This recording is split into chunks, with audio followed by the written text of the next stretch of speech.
नमस्कार दोस्तों, मैं नवरत्न प्रजापत एक बार फिर से अपने YouTube channel success coaching classes में आपका स्वागत करता हूं। तो हम कक्षा 10 का पाठ पहला पढ़ रहे हैं। उसके अंदर हमने जो हमारे 16 महाजनपद है और जो राजस्थान के महाजनपद थे 4, उनके बारे में हमने पहले दो जो अपने पाठ थे उनके अंदर पढ़ा था। तीसरा जो हमारा आज का जो टॉपिक है वो टॉपिक है मौर्य वंश, जो 10वीं क्लास में सबसे महत्वपूर्ण टॉपिक के अंदर आता है, वो है मौर्य वंश। तो आज हम मौर्य वंश के बारे में पढ़ेंगे। तो आइए शुरू करते हैं आज की क्लास। पहला पाठ है अपना प्रारंभ से 1206 ईस्वी तक। दो टॉपिक हमारे हो गए। तो तीसरा अपना जो टॉपिक आता है वो आता है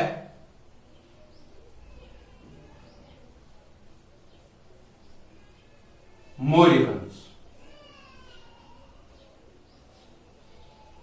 16 महाजनपदों में से सबसे शक्तिशाली जो महाजनपद था मगध के अंदर मौर्य वंश की स्थापना कैसे हुई, इसके शासक कौन कौन थे, इनका पतन कैसे हुआ, वो सारा का सारा हम आज पढ़ेंगे।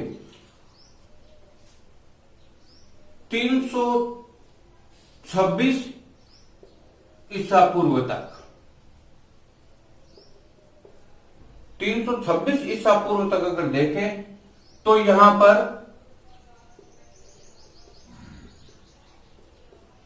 नंद वंश के शासक घनानंद का शासन था।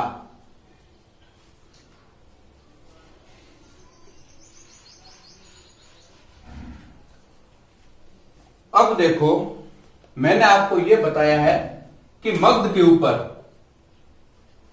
मगध जो सबसे 16 महाजनपदों में से सबसे शक्तिशाली महाजनपद था, उनके अंदर 326 ईसा पूर्व तक नंद वंश के शासक घनानंद का शासन था।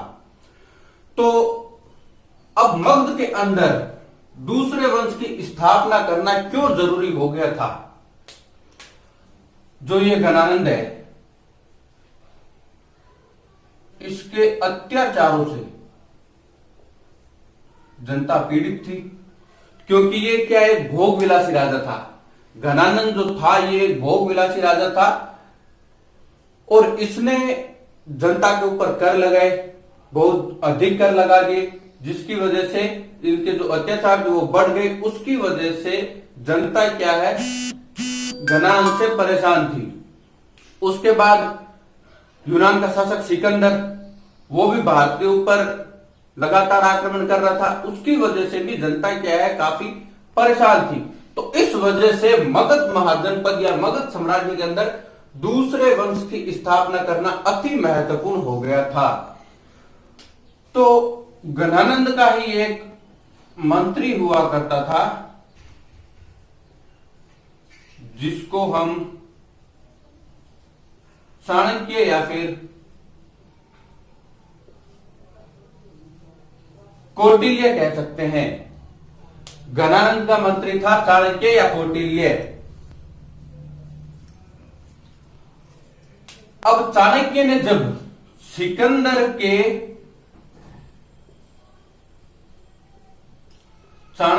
सिकंदर के आक्रमण का घनानंद को बताया, तो घनानंद ने कहा कि तुम एक साधारण ब्राह्मण हो, तुम अपना ध्यान रखो, और ऐसा करके इसको अपने राज्य से निकाल दिया। अब आगे देखो, इन्हीं का ही शिष्य, चाणक्य का ही शिष्य था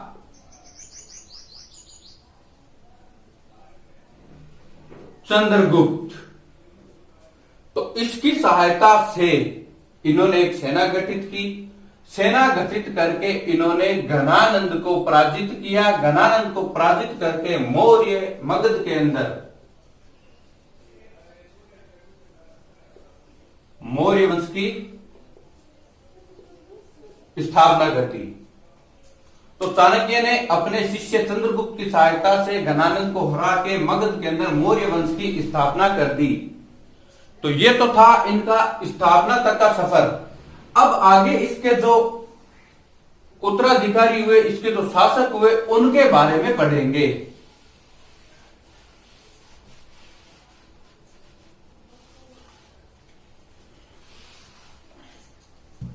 तो ये मैंने आपको बता दिया, मगध के अंदर नंद वंश का राजा घनानंद था। ठीक है, अब आगे आता है मौर्य वंश।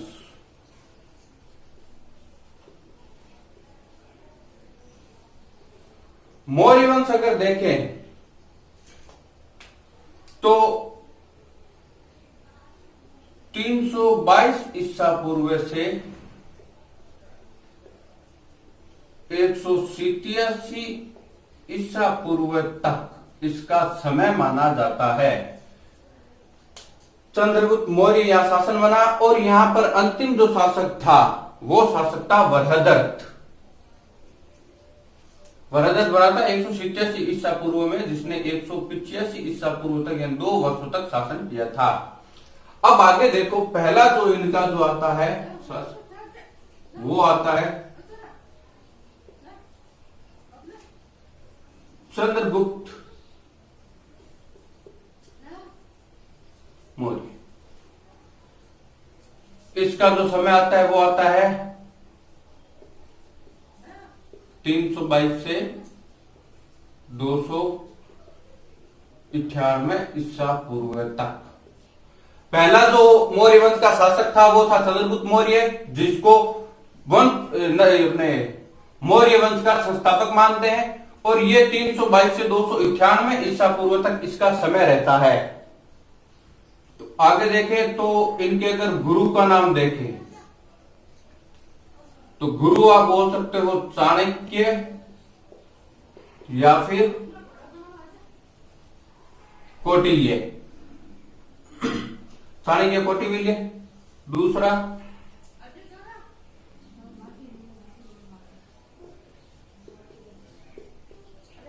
मौर्य वंश के संस्थापक भी थे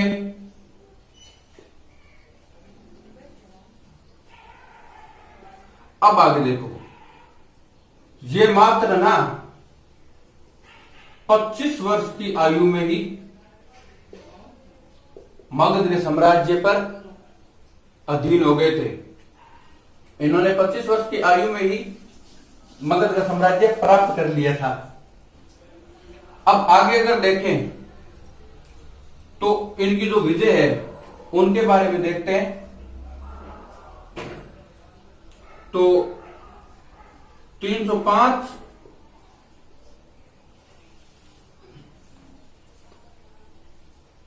305 ईसा पूर्व में इन्होंने यूनान के शासक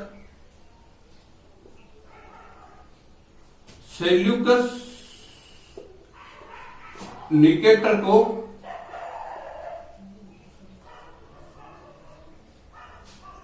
पराजित किया।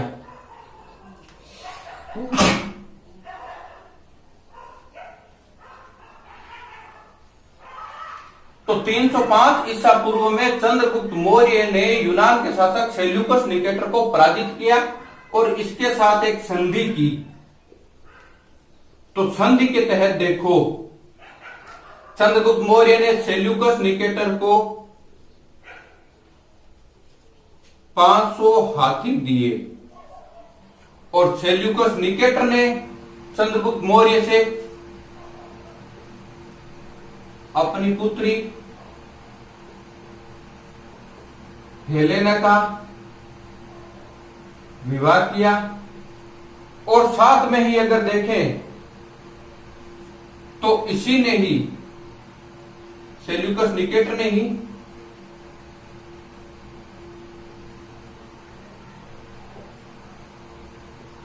पूर्वी अफगानिस्तान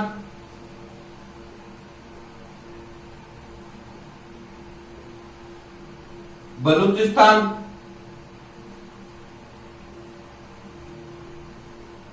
और सिंधु नदी का जो क्षेत्र था वो सारा का सारा चंद्रगुप्त मौर्य को दे दिया। तो चंद्रगुप्त मौर्य ने 305 ईसा पूर्व सेल्यूकस निकेटर को पराजित किया और इसके साथ एक संधि की, संधि के तहत चंद्रगुप्त मौर्य ने 500 हाथी सेल्यूकस निकेटर को दिए और सेल्यूकस निकेटर ने इस संधि के तहत अपनी पुत्री हेलेना का चंद्रगुप्त मौर्य के साथ विवाह किया और साथ में पूर्वी अफगानिस्तान, बलूचिस्तान और सिंधु नदी का जो क्षेत्र था वो सारा का सारा चंद्रगुप्त मौर्य को दे दिया। और साथ ही में सेल्यूकस निकेटर ने अपना एक राजदूत भेजा,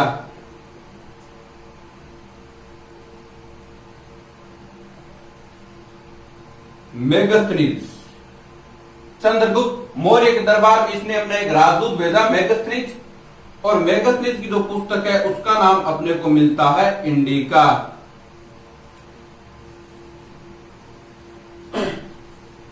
अब दूसरा, चंद्रगुप्त मौर्य का जो शासन था वो कहां तक सीमित था वो देखते हैं।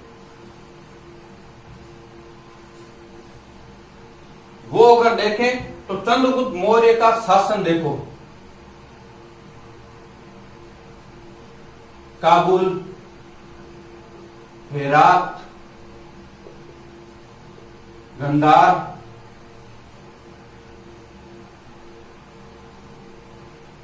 अफगानिस्तान,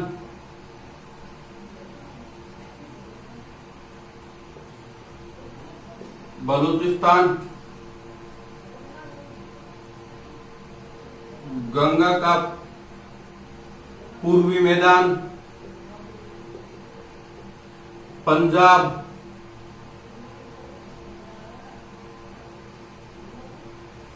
सिंध का क्षेत्र, साथ में ही बिहार और बंगाल का जो क्षेत्र था वो सारा का सारा चंद्रगुप्त मौर्य के अधीन आता था। यानी काबुल, हेरात, गंधार, अफगानिस्तान, बलूचिस्तान, गंगा का पूर्वी मैदान, पंजाब, सिंध का क्षेत्र, बिहार और बंगाल, ये सारे के सारे मगध साम्राज्य के अंतर्गत, यानी चंद्रगुप्त मौर्य का शासन यहां तक फैला हुआ था। साथ में ही दो तमिल ग्रंथ है,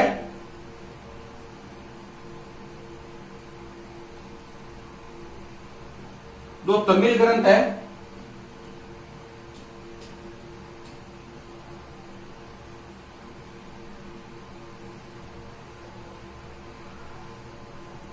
पहला तो है अपना अहनानुरु और एक है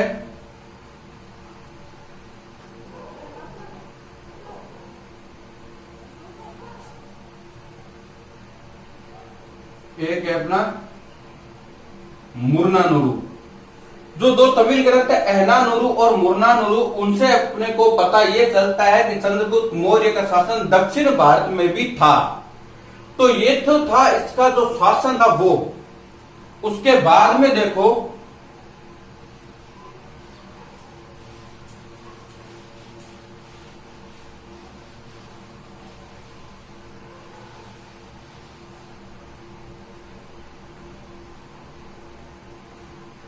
अपने वृद्धावस्था में ये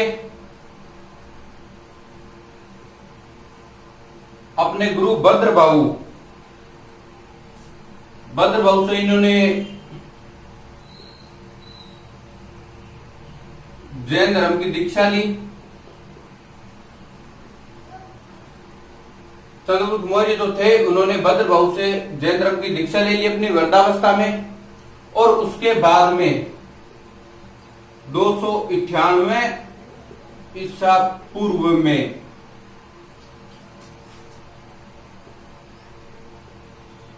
श्रवणबेलगोला नामक जगह है मैसूर के अंदर।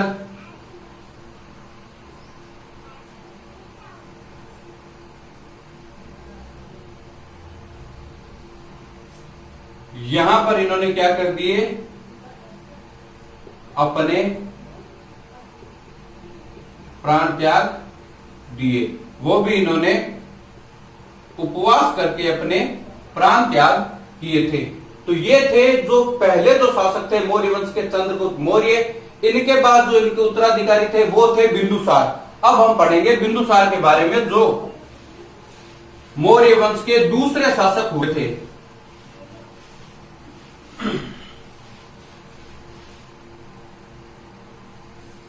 दूसरे जो शासक आते हैं वो आते हैं बिंदुसार।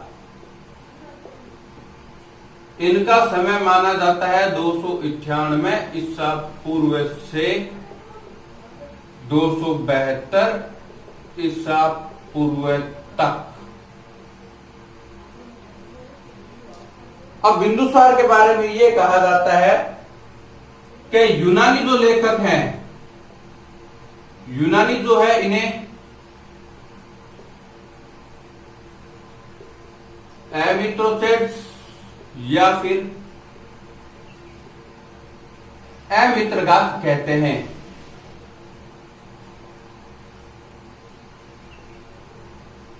वायु पुराण के अंदर इनको भद्रसार कहा गया है और जैन श्रुति जो मिलती है उसमें इन्हें सिंहसेन कहा गया है और ये चंद्रगुप्त मौर्य के बड़े पुत्र थे।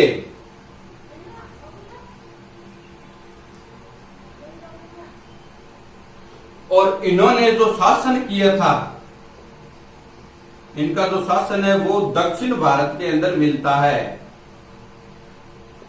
इन्होंने दक्षिण भारत को भी, दक्षिण भारत का जो हिस्सा था वो भी चंद्रगुप्त मौर्य ने जीत लिया था।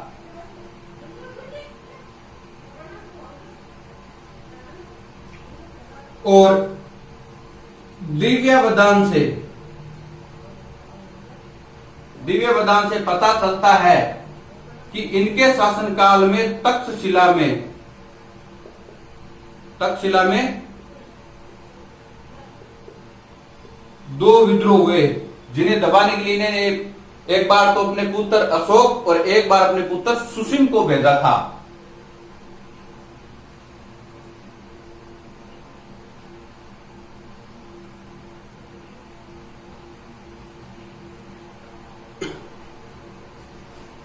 ये मैंने आपको बताया कि दिव्यवदान के अंदर दिव्यवदान से अपने को पता चलता है कि तक्षशिला में 2 विद्रोह हुए थे, जिनको दबाने के लिए इसने प्रथम बार अपने पुत्र अशोक को और दूसरी बार अपने पुत्र सुसीम को भेजा था।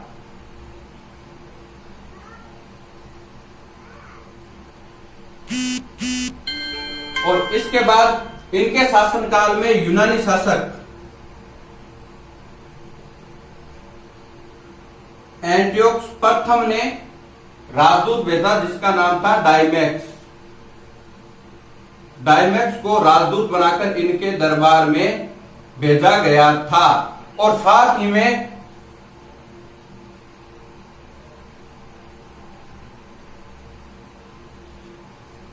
प्लिनी के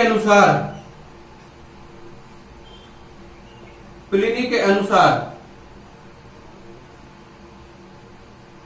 इन्हीं के शासन में मिस्र के जो राजा थे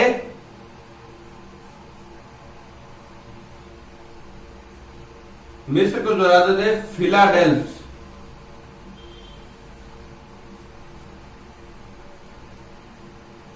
जिनको मेलीद्वीपीय भी कहते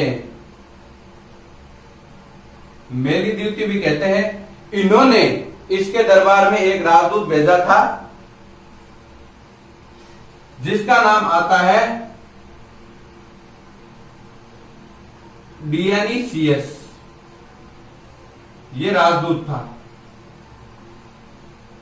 तो ये मैंने बताया आपको बिंदुसार के बारे में कि इसका जो शासनकाल है वो 298 पूर्व से 272 ईसा पूर्व तक मिलता है। और यूनानी शासक इसको एमिथ्रोसेट्स से अमित्रगाथ की उपाधि देते हैं। साथ ही में वायु पुराण में इसको भद्रसार कहा गया है, जैन श्रुति में इसको सिंहसेन कहते हैं। और इसका जो शासन था वो दक्षिण भारत के ऊपर था। दिव्यावदान से अपने को पता चलता है कि दक्षिणा में 2 विद्रोह हुए, जिनको दबाने के लिए इसने अपने पुत्र अशोक और सुसीम को भेजा था। और यूनानी जो शासक था एंटियोकस प्रथम, उसने डायमैक्स को इसके दरबार में राजदूत बनाकर भेजा। और साथ ही में प्लिनी के अनुसार अपने को यह पता चलता है कि मिस्र का जो नरेश था फिलाडेल्स मेलीद्वीपीय, इसने डियोनिसियस को राजदूत बनाकर बिंदुसार के दरबार में भेजा था। अब बात करते हैं इसके जो आगे के उत्तराधिकारी थे उनके बारे में। जो सबसे मुख्य है, मौर्य वंश के अंदर जो सबसे मुख्य शासक थे वो थे अशोक। अब बात करते हैं अशोक। इनका जो शासनकाल बताया जाता है वो बताते हैं 273 से 232 ईसा पूर्व तक। अब कहा यह जाता है कि अशोक अपने पिता की मर्जी के बिना उत्तराधिकारी बना था मगध साम्राज्य का, क्योंकि इसके पिता बिंदुसार, अशोक के पिता बिंदुसार अशोक से नाराज थे और उन्होंने अपना उत्तराधिकारी अपने बड़े पुत्र सुसीम को बनाया, परंतु अशोक उनकी मर्जी के बिना यहां का उत्तराधिकारी बन बैठा।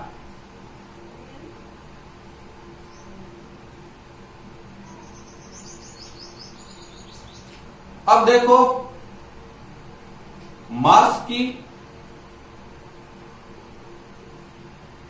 और जो गुजरा अभिलेख मिलता है अपने को, मार्स की और जो गुजरा अभिलेख मिलता है उसके अंदर इनका नाम हमें अशोक मिलता है। मार्स की और गुजरा नामक जो अभिलेख है उससे हमें इनका नाम अशोक मिलता है। और अभिलेखों के अंदर अभिलेख में इसका नाम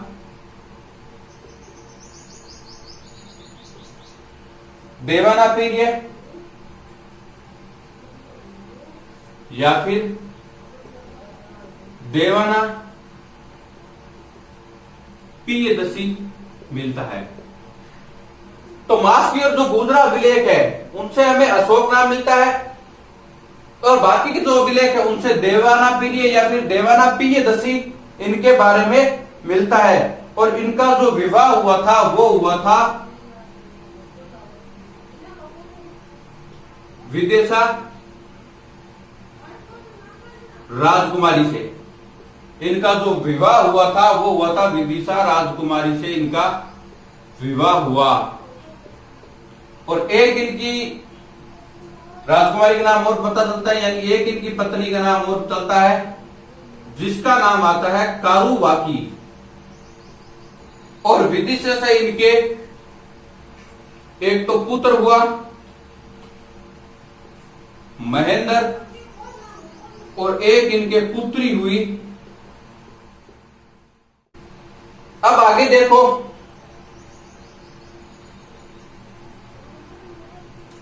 और इनके जो अभिलेख है तो इसके बारे में बाद में जब इसका अशोक का दम आएगा उस टाइम बता देंगे। और राज्याभिषेक के 7 वर्ष बाद जब इनका राज्य हो गया था उसके 7 वर्ष बाद इन्होंने कश्मीर और खोतान को जीता। और अपने राज्याभिषेक के 8वें वर्ष में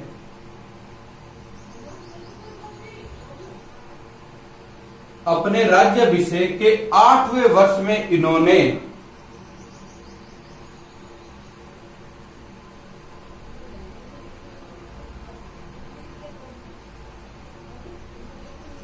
आठवें वर्ष में यानी 261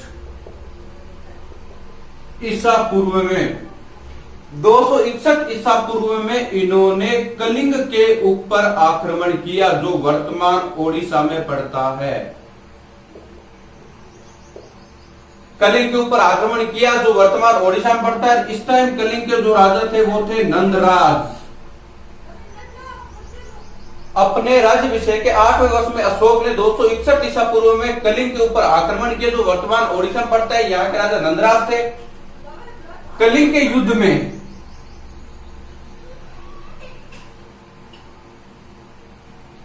एक लाख लोगों की मौत हुई थी। अब जब ये नरसंहार हुआ था कलिंग का युद्ध हुआ। कलिंग के युद्ध में कम से कम लगभग 1 लाख लोगों की मृत्यु हुई थी, जिसके कारण अशोक ने शस्त्र त्याग दिए। ये इसके जीवन का मुख्य जो था वो टर्निंग पॉइंट था। यहां से 1 लाख लोगों की मृत्यु हुई। इसके बाद इसने क्या कर दिया, शस्त्र त्याग दिए। इसका मन विचलित हो गया था, 1 लाख लोगों की मृत्यु हुई थी इसकी वजह से, और इसने क्या कर दिया, शस्त्र त्याग दिया था अशोक ने। अब आगे देखो, शस्त्र त्याग करने के बाद में अशोक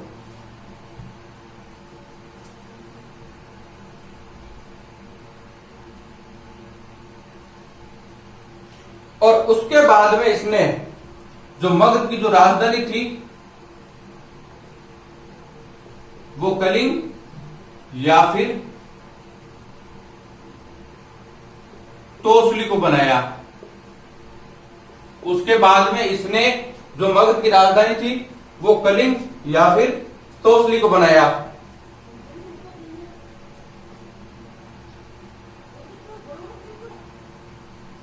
और उसके बाद में जिन्होंने अशोक ने बौद्ध धर्म को अपना लिया। इसके बाद में अशोक ने बौद्ध धर्म को अपना लिया और भेरीघोष के स्थान पर इन्होंने भेरीघोष के स्थान पर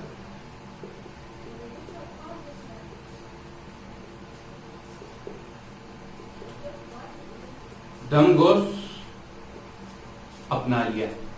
यानी पहले तो इन्होंने बौद्ध धर्म को अपनाया कलिंग युद्ध के बाद में, और उसके बाद इन्होंने भेरीघोष के स्थान पर यानी लड़ाई हिंसा की जगह पर इन्होंने धम्मघोष यानी अहिंसा को अपना लिया।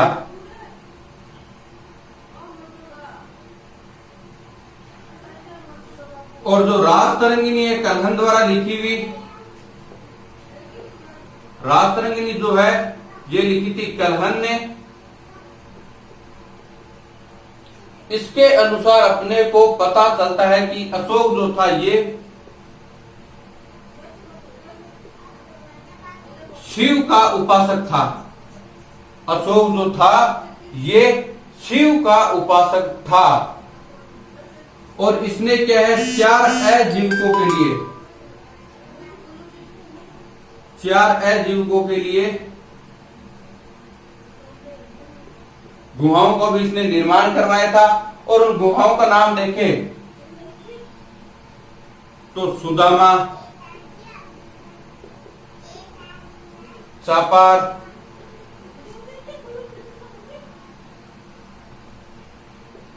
विश्व झोपड़ी और एक थी कर्ण। ये 4 इसने आजीविकों के लिए गुफाओं का निर्माण करवाया था, जिसके अंदर सुदामा, चापार, विश्व झोपड़ी और अपने कर्ण आती है। उसके बाद अपने इसने 10वें वर्ष और 20वें वर्ष में इसने बोध गया और लुम्बिनी में इसने क्या है,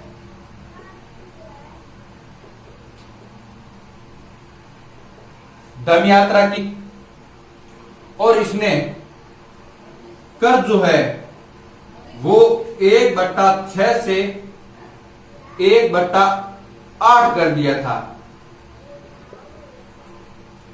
इसने क्या है, अपने 10वें और राज्याभिषेक के 10वें वर्ष और 20वें वर्ष में इसने बोध गया और लुम्बिनी में धम्म यात्रा की। और साथ में इसने कर जो था वो 1/6 से 1/8 कर दिया था।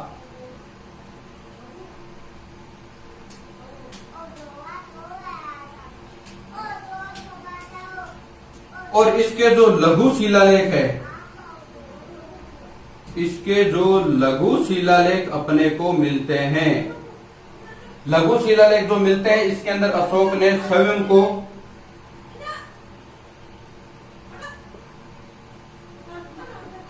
स्वयं को क्या कहा था, बुद्ध शाक्य कहा था।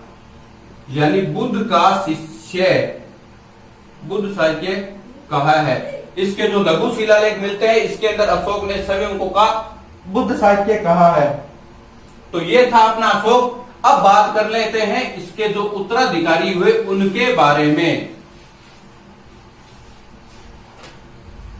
इनके जो उत्तराधिकारी हुए थे उनके बारे में अगर हम बात करें तो अशोक के 50 वर्षों तक तो राज्य के ऊपर किसी का भी क्या है, इसके जो कमजोर उत्तराधिकारी थे उनका शासन रहा। उसके बाद में इनका जो पुत्र था दशरथ, ये राजा बना।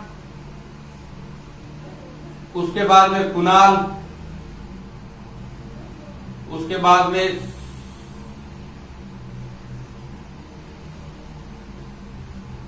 संप्रीति,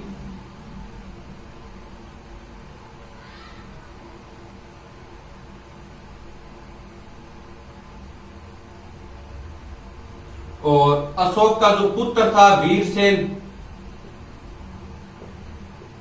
ये गांधार का शासक बना। ऐसे करके इनके शासन बढ़ते गए और अंतिम जो इनका जो शासक आता है वो आता है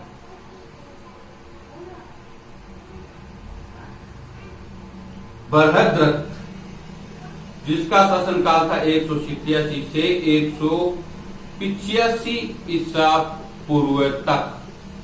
इसका जो ब्राह्मण सेनापति था,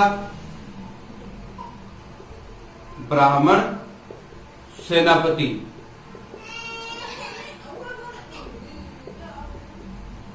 पुष्यमित्र शुंग, इसने इसकी हत्या करके